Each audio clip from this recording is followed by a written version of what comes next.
leise, mein Mädchen, das nicht sich regt, nur leise die Hand auf die Klinke gelegt.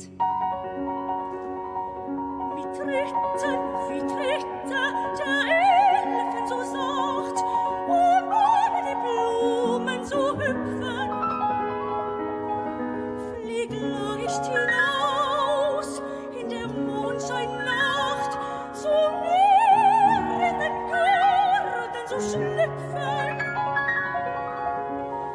Ringsum die Blüten am riesigen Bach und duften im Schlaf, wo die Liebe ist wach.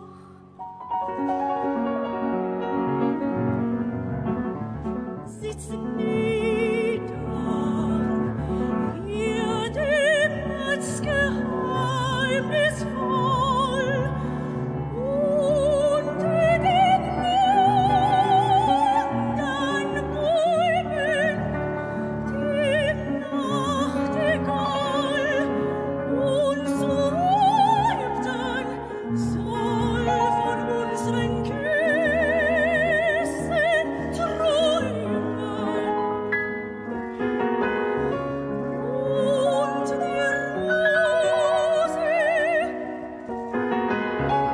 wenn sie am Morgen wacht, hochglüht von den Wunderschauern der Nacht.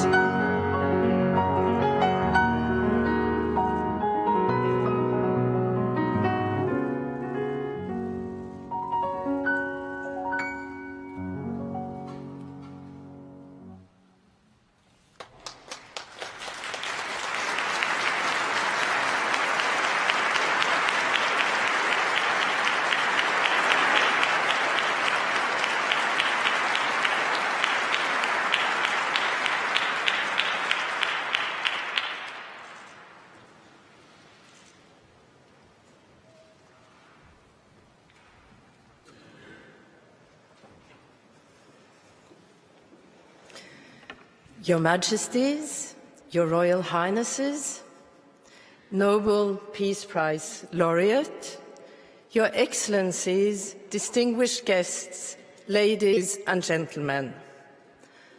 The Norwegian Nobel Committee has awarded the Nobel Peace Prize for 2019 to Ethiopian Prime Minister Abiy Ahmed. Prime Minister Abiy, the award bestowed upon you rests on three major achievements.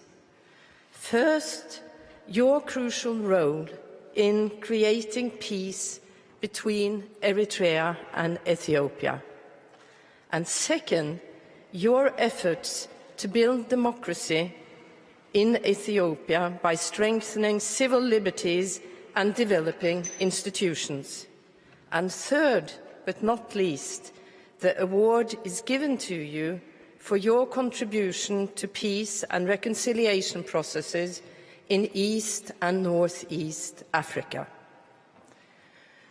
For almost 3 decades, there has been serious discord between Eritrea and Ethiopia, at times even full war between the two countries.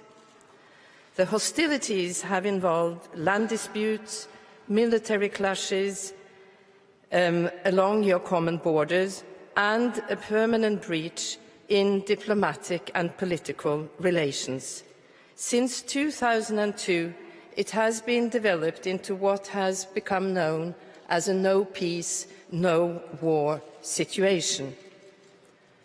Prime Minister Abiy, you have been called the man of the moment, since during your first days in office as Prime Minister, you recognised the impetus which the transitional moment gave you and swiftly addressed the deadlocked situation. You seized the initiative and were the main architect behind the peace negotiations that were successfully conducted with Eritrea. However, without the positive response of President Isaias Afwerki, the conclusion of the two peace treaties would not have been possible. This has brought significant changes. The two nations of Eritrea and Ethiopia have in fact declared peace. That in itself is a major step forward. The peoples of the two countries are increasingly able to travel and reunite. Border disputes have been settled and demarcation lines have been drawn up in accordance with the arbitration ruling of an international boundary commission back in 2002. Political and diplomatic relations have been restored. However, much work remains to fully implement the intentions of the peace agreements. Several important border crossings remain closed, and the peoples of Eritrea and Ethiopia therefore have limited access to one another. The peace agreements also incorporate ambitions of social, cultural and economic development. At present, this work seems to be at a standstill. It is the hope of the Norwegian Nobel Committee that your previous achievements, coupled with the added encouragement of the Peace Prize, will spur the parties to further implementation of the peace treaties. Dr. Abiy Ahmed, you were appointed Prime Minister in a country facing multitudes of challenges. Regional and ethnic divides have resulted in approximately 3 million internally displaced persons. These people are homeless within their own country and desperately need to return to their communities. You are also confronted with the daunting task of stimulating economic development, battling unemployment, and improving education, healthcare, and infrastructure. All of these tasks are critical building blocks in the process of constructing peace. The concept of peace must incorporate social justice and material improvement that will benefit all people. During your first 100 days as Prime Minister, you took several firm initiatives to promote peace and democratic reform in your country. A strong statement was made when you appointed women to 50% of the ministerial posts in your cabinet. As a woman myself, I would say that this is a wise move. An equally wise move has been to appoint the world's second Minister of Peace, another woman, naturally, Mrs. Muferiat Kamil, who is present here today.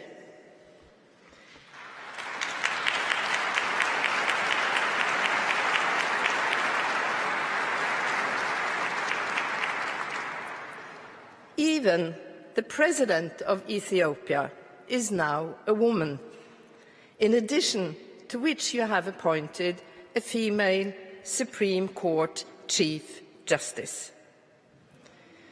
Mr. Prime Minister, lifting the existing state of emergency was a matter of urgency for you.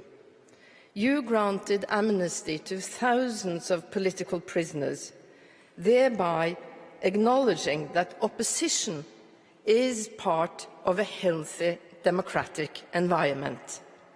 Knowing that free speech is a cornerstone of democracy, you abolished public censorship and thereby enabled the development of a free and independent press. You have strengthened civil society by taking a strong stance against corruption and bribery in the public sector. You have declared a commitment to hold free and democratic elections, which are a prerequisite for true democracy. The Norwegian Nobel Committee stands behind you and supports you and your efforts for a democratic, peaceful society. In recognizing your work by awarding you the Nobel Peace Prize, we were not expressing an opinion on how or if you should lead the Ethiopian people in the future. The leadership of Ethiopia and its political platform must be decided by Ethiopian people and the Ethiopian people alone. Our award is based on the will of Alfred Nobel, and we recognize your endeavors being in the true spirit of that will. You have chosen a path that we believe will consolidate peace and prosperity in your country. Dr. Abiy Ahmed, we are aware that during the course of your life, you have walked several different paths. You were born into a traditional family of simple means, to a mother who was an Amara Orthodox Christian and to a father who was an Oromo Muslim. Diversity seems to be in your origin. As an adult, you had a long military career, including participation in a United Nations peacekeeping operation in Rwanda, and before permanently entering Ethiopian politics, you held the rank of Lieutenant Colonel. On top of that, you have been able to complete your PhD at the Institute of Peace and Security Studies at the University of Addis Ababa. And please permit me to also add a personal trait to your list of merits: your profound humility. You rarely speak publicly of your achievements and your success. The complexity of your background has made you well suited for the third task encompassed in our acknowledgement of your achievements today, namely your work for peace and reconciliation in the East African region. You have put yourself at the disposal of your neighbours in the region to mediate disputes and conflicts. In Sudan, you have mediated between the military regime and the civil opposition to find a transitional solution in the aftermath of Omar al-Bashir's leadership. Your efforts have been much appreciated by the parties involved, and it has resulted in a signing of a draft constitutional declaration which aims at ensuring a smooth transition into civil rule. You have also been engaged in peace and reconciliation talks in South Sudan and have been willing to address the very real need of both Sudan and South Sudan to find and revitalise peaceful solutions to the great troubles that have afflicted their countries. Additionally, you have sought to mediate between Kenya and Somalia in their protracted conflict over rights to a disputed marine area. There is now hope for a resolution to this conflict. And finally, you made crucial contributions to normalizing the diplomatic and political relationship between Djibouti and Eritrea. You have, by this, demonstrated an understanding that peace among neighbours is essential in a troubled region. You have made common cause with all the stakeholders from Eritrea, Djibouti, Sudan, South Sudan and Kenya, who have participated in promoting mediation and peaceful resolution. You represent a new generation of African leaders who realise that armed conflict and ethnic hostilities must be resolved by peaceful means. This year's Peace Prize is a recognition of all the efforts made by all the nations and individuals involved. They say that good news rarely arrives from the Horn of Africa. Historically, good news did in fact come from Africa. Ethiopia is the cradle of humankind. The first Homo sapiens emigrated from the territory of your country. In this sense, we are all Ethiopians.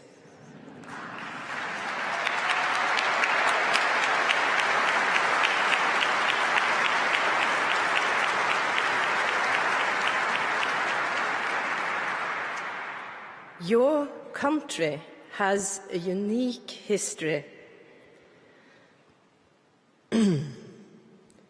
also within an African context, since it was never colonialized by any Western power. It is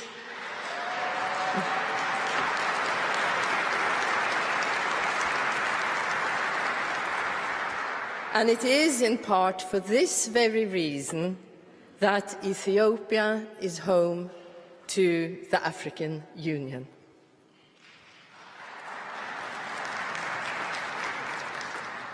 But the good news of today is your endeavours to establish a new order of peace initiatives, openness and peaceful mediation to find new solutions to old disputes.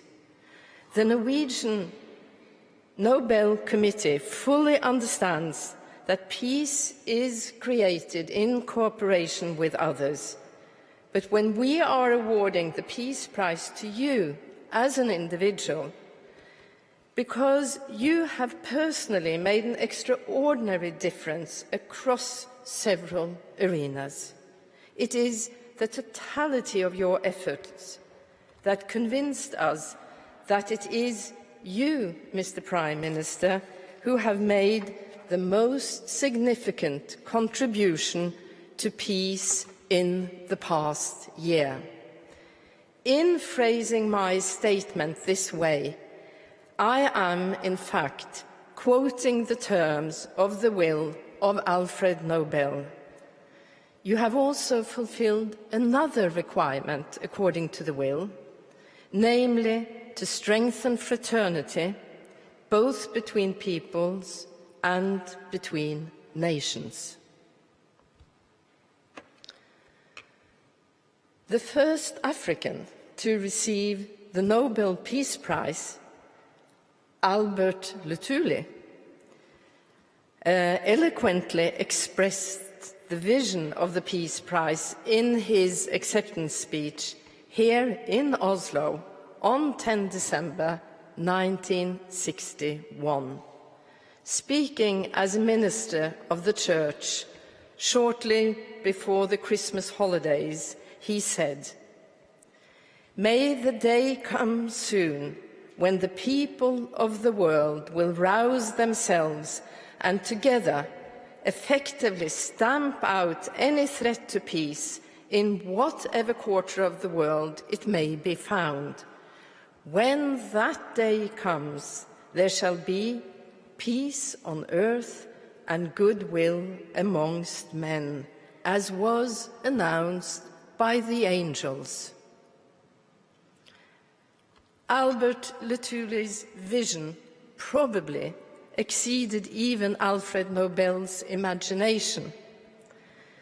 But we can use it as an ideal and inspiration to create more justice, more fraternity, and more peace. But if we are to achieve that goal, we must get to work. And that is exactly the job you have taken upon yourself. Thank you.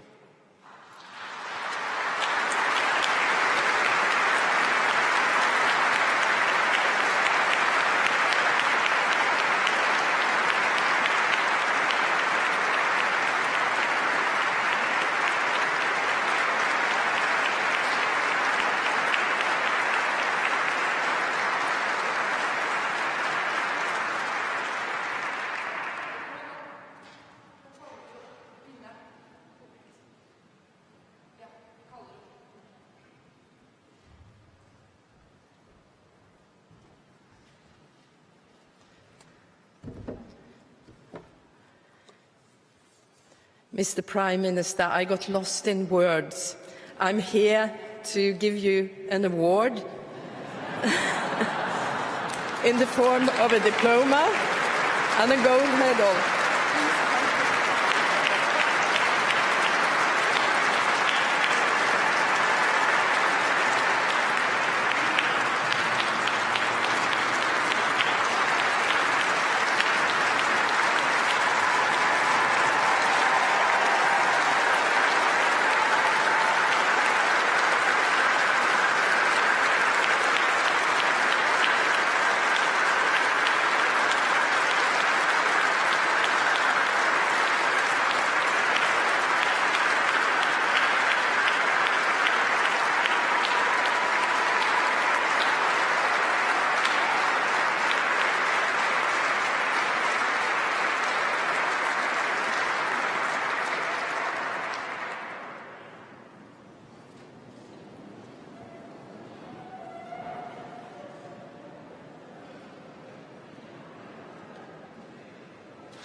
I now call upon the Nobel Peace Prize laureate of 2019 to come forward and give his Nobel lecture.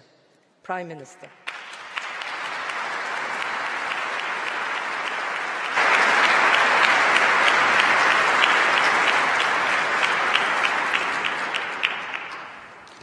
Your Majesties, Your Royal Highnesses, distinguished members of the Norwegian Nobel Committee, fellow Ethiopians, fellow Africans, citizens of the world, ladies and gentlemen.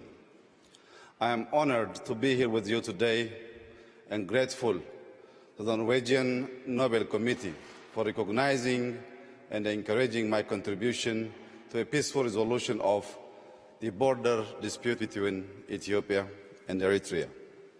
I accept this award on behalf of Ethiopians and Eritreans, especially those who made the ultimate sacrifice in the cause of peace. Likewise, I accept this award on behalf of my partner and comrade in peace, President Isaias Afwerki, whose goodwill, trust,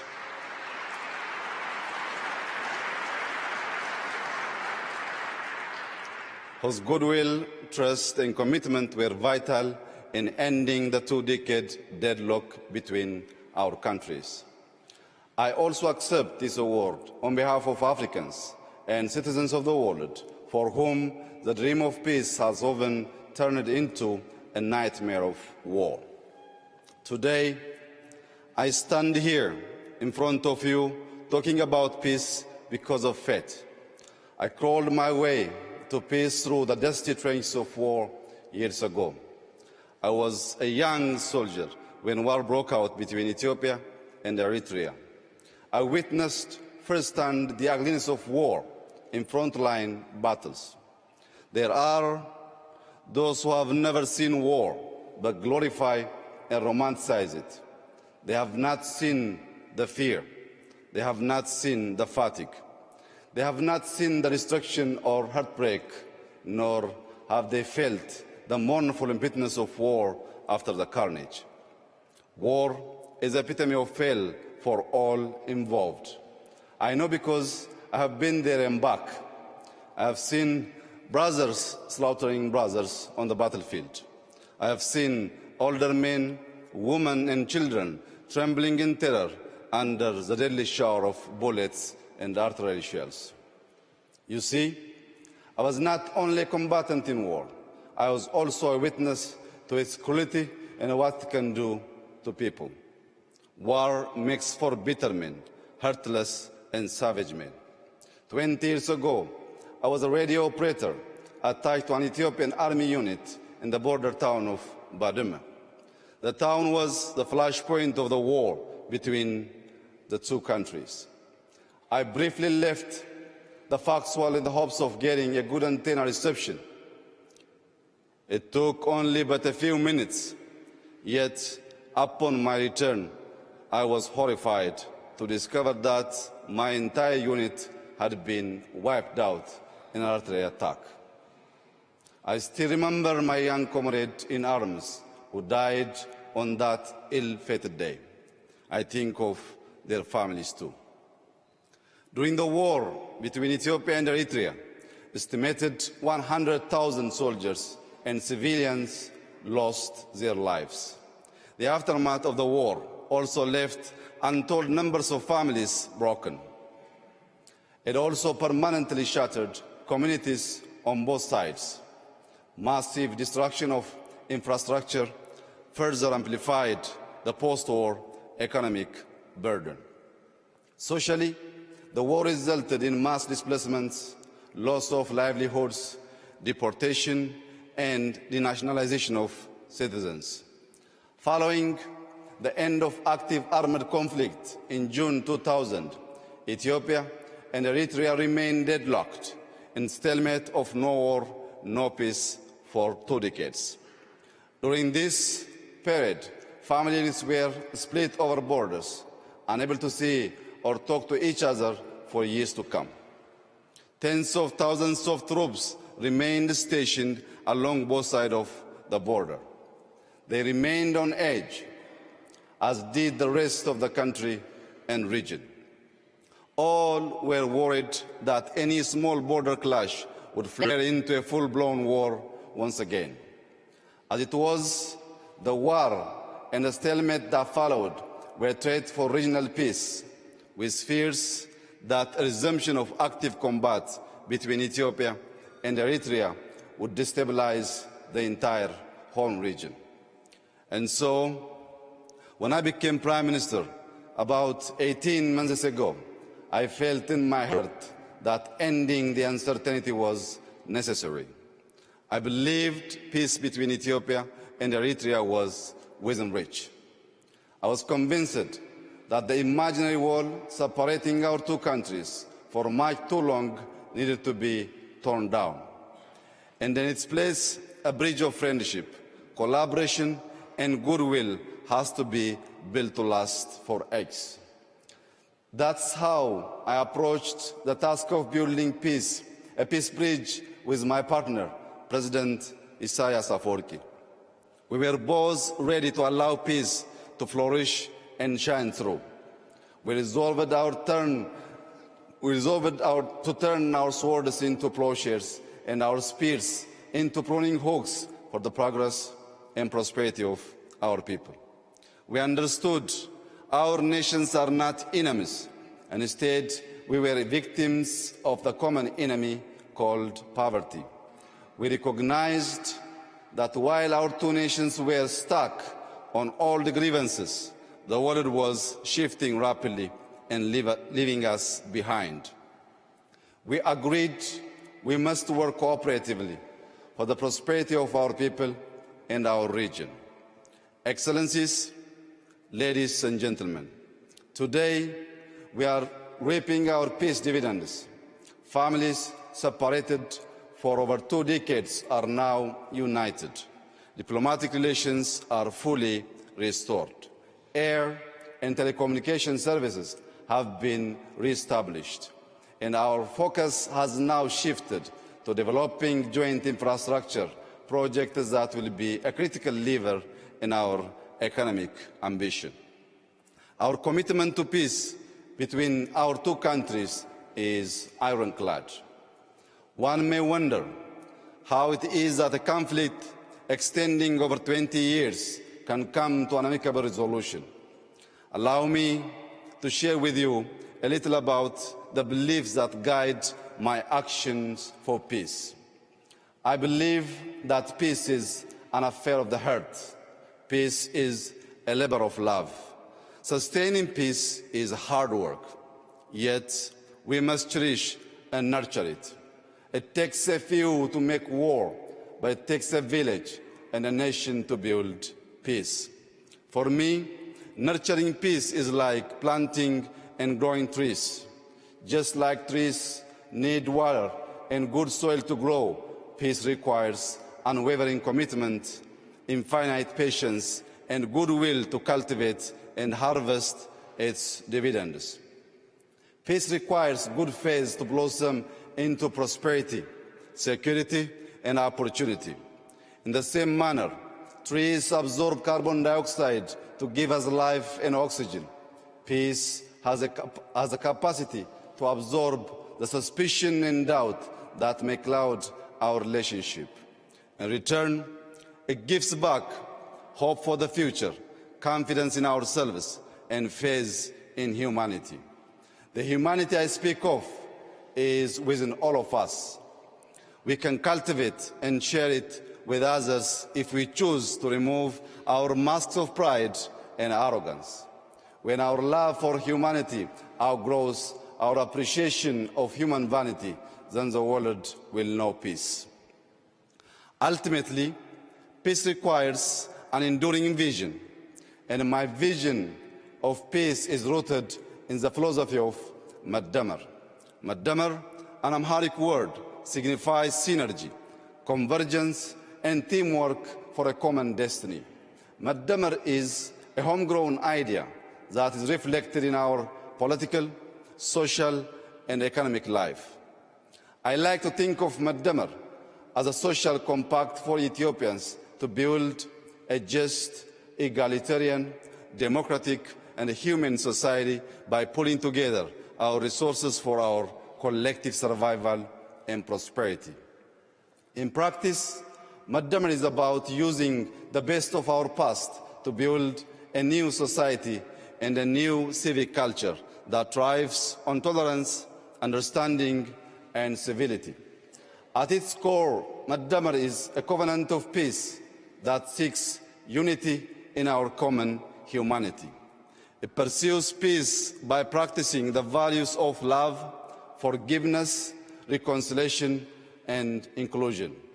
Excellencies, ladies and gentlemen, I come from a small town called Bashasha, located in the Oromia region of western Ethiopia. It is in Bashasha that the seeds of Madamar began to sprout. Growing up, my parents instilled in me and my siblings an abiding faith in humanity.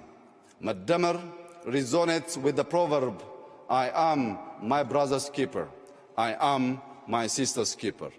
In my little town, we had no running water, electricity, or paved roads, but we had a lot of love to light up our lives. We were each other's keepers.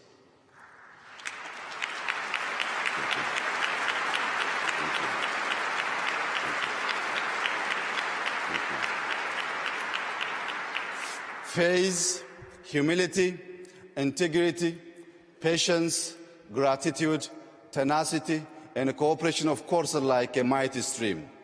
And we travel together on 3 country roads called love, forgiveness, and reconciliation. In the Madamar idea, there is no us and them. There is only us, for we are all bound by a shared destiny of love, forgiveness, and reconciliation. For the people in the land of origins, in the 13 months of sunshine, Madamar has always been second nature. Thank you very much. Thank you. Ethiopians maintained peaceful coexistence between the followers of the 2 great religions because we always came together in faith and worship. We, Ethiopians, remained independent for thousands of years because we came together to defend our homeland. The beauty of our Ethiopia is its extraordinary diversity.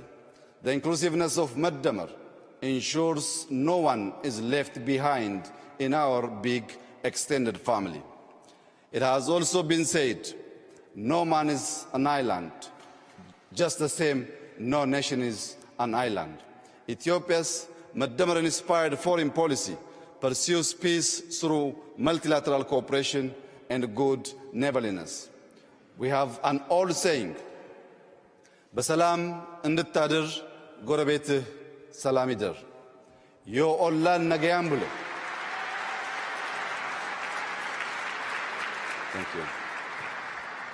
ዮ ኦላን ነገያን ብሎ ነጋን ብለኒ. It is a saying. Thank you. It is a saying shared in many African languages, which means for you to have a peaceful night, your neighbor shall have a peaceful night as well. The sense of this proverb guides the strengthening of relations in the region. We now strive to live with our neighbors in peace and harmony.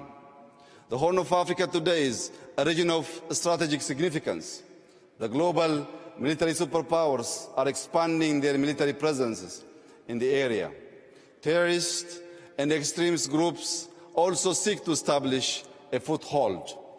We don't want the Horn to be a battleground for superpowers nor a hideout for the merchants of terror and brokers of despair and misery. We want the Horn of Africa to become a treasury of peace and progress. Indeed, we want the Horn of Africa to become the horn of plenty for the rest of the continent. Excellencies, ladies and gentlemen, as a global community, we must invest in peace. Over the past few months, Ethiopia has made historic investments in peace, the returns of which we will see in years to come. We have released all political prisoners. We have shut down detention facilities where torture and vile human rights abuses took place. Today, Ethiopia is highly regarded for press freedom. It is no more a jailer of journalists. Opposition leaders of all political stripes are free to engage in peaceful political activity.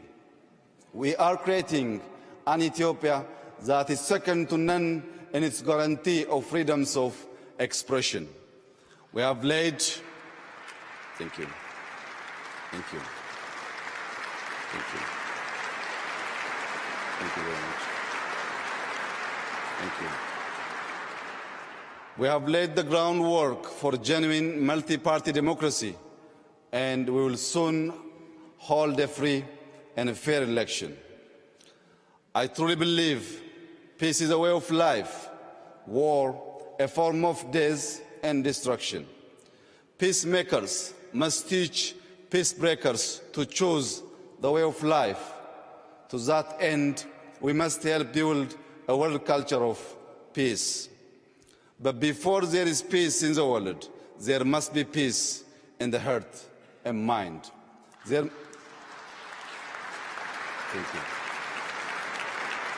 Thank you.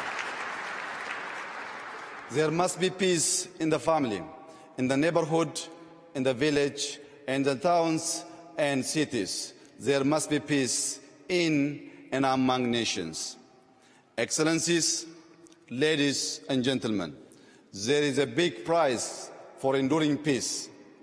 A famous protest slogan that proclaims "No justice, no peace" calls to mind that peace thrives and bears fruit when planted in the soil of justice. The disregard for human rights has been the source of much strife and conflict in the world. The same holds in our continent, Africa. It is estimated that some 70% of Africa's population is under the age of 30. Our young men and women are crying out for social and economic justice. They demand equality of opportunity and an end to organized corruption. The youth insist on good governance based on accountability and transparency. If we deny our youth justice, they will reject peace. Standing on this world stage today, I would like to call upon all my fellow Ethiopians to join hands and help build a country that offers equal justice, equal rights, and equal opportunities for all its citizens.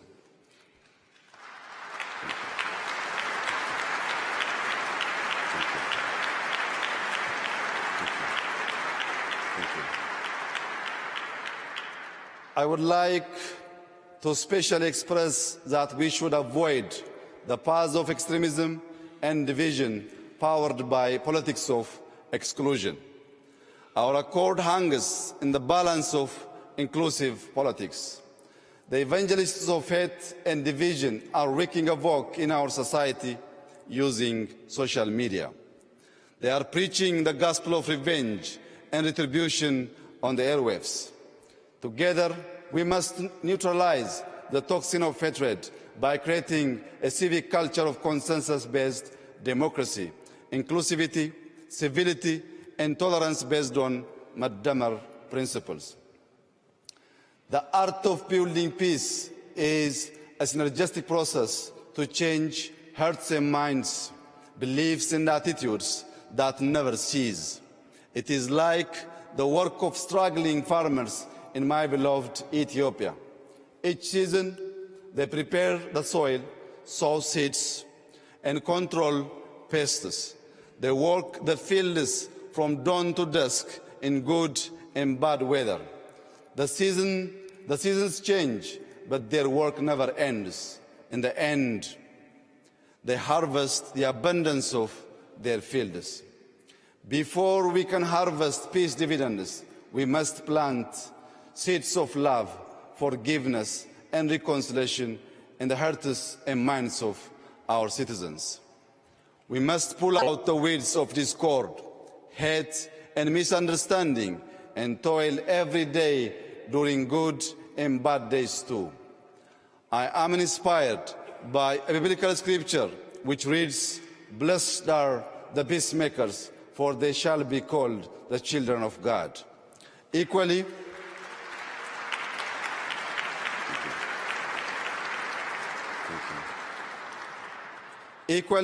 I am also inspired by Holy Quran verses which reads, "Humanity is but a single brotherhood, so make peace with your brethren."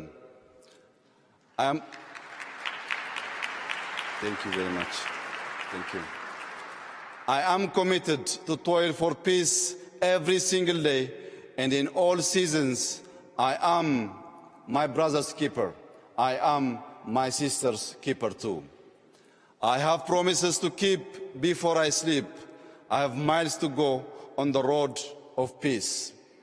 As I conclude, I call upon the international community to join me and my fellow Ethiopians in our Muddamar-inspired efforts of building enduring peace and prosperity in the Horn of Africa. Salam ለሁላችን ነገኝ ሁንደ ኬኛ ፈተው. Peace shall be upon all of us. Thank you very much.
ከአሽሙር መውጋት ሰው ለሰው መድኃኒቱ ዛኔ እንደሆን ሲገባ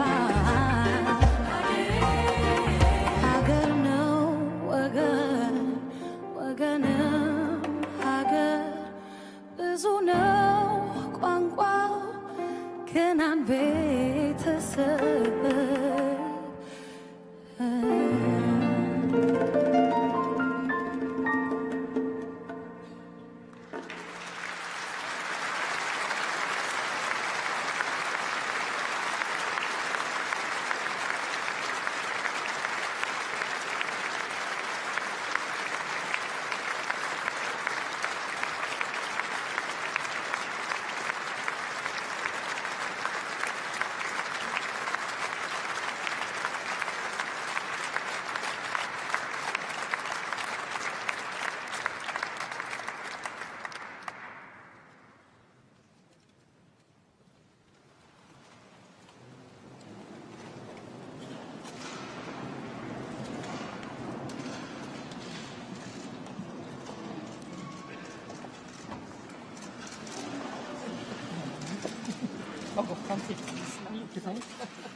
Well done.